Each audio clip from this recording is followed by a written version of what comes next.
Leader of the Greens. Hear, hear. Thank you, Mr Speaker. My question's to the Premier. Premier, when you made the decision to send unvaccinated, unmasked primary school children back into classrooms during raging community transmission of COVID, you assured Tasmanian parents, students and teachers your government had a plan to return to school safely, that schools would provide a COVID-safe learning environment. Within 2.5 weeks, 8 in 10 Tasmanian schools had reported COVID infections. The Burnie Support School, with some of our most vulnerable students, was forced to close, and as of last Friday, daily case numbers were up by almost 50% since the start of school.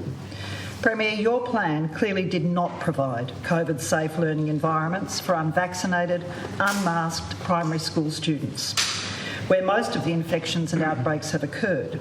They have been exposed to a deadly virus with known long-term consequences. Will you now apologise to Tasmanian parents, students and teachers for not in fact ensuring schools are safe? Honourable Premier.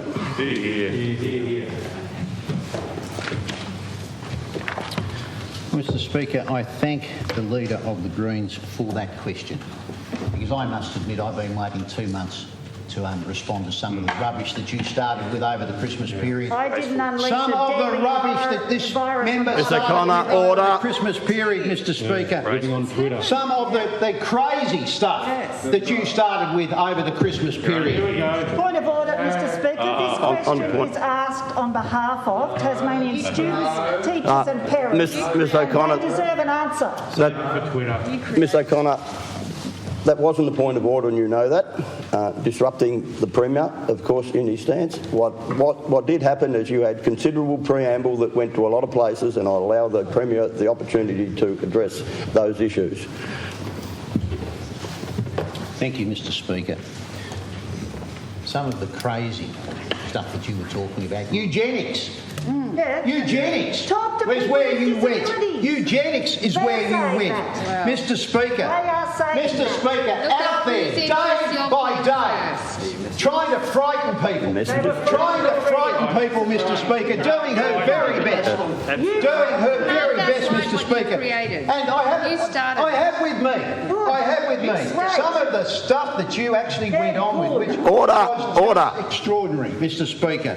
Mr Speaker, the member said that this would lead to a mass disabling event and deaths. It will also crush the local health system and hammer the economy. Yeah, we're only just started. Mr Speaker, she went on, Mr Speaker, in terms of claiming it attacks the brain, Mr Speaker. It does. That politics and the profit imperative have undermined an ongoing effective public health response. We are caught in a massive health and social experiment that's driven by politics. Yes. You should be ashamed of yourself. Are you denying scientific evidence? Mr Speaker, War on Tasmania. one thing that I have done from day one. 500,000 people. One day since day one, one thing that I have done is followed the public health advice. It's followed the public health advice, Mr Speaker. And that advice, Mr Speaker, has been followed to the letter. That's right. Followed to the letter. And today, Mr Speaker, what we're seeing is our community, Mr Speaker, demonstrate confidence, Mr Speaker. What we're seeing now is our community transitioning to where they can live with COVID, Mr Speaker. Mr Speaker. And what we're seeing within our schools, Mr Speaker, is simply the fact that our schools are a reflection of our society, Mr Speaker. We always said, Mr Speaker, that we would see an increase in cases in schools, and that is what has occurred in other jurisdictions, Mr Speaker. And the important point that I would make here, Mr Speaker, Mr Speaker, and very firmly, is that our system is working, because we are providing the rapid antigen tests that enable children to be tested at home before they go to school, Mr Speaker. And as I have said on many occasions, Mr Speaker, when claims of outbreaks in schools occur, the children are at home, Mr Speaker. Speaker. They have been tested. They are then at home, Mr. Speaker. They are not running around the classroom, Mr. Speaker, as some would attempt to portray. And so, again, I would make this point.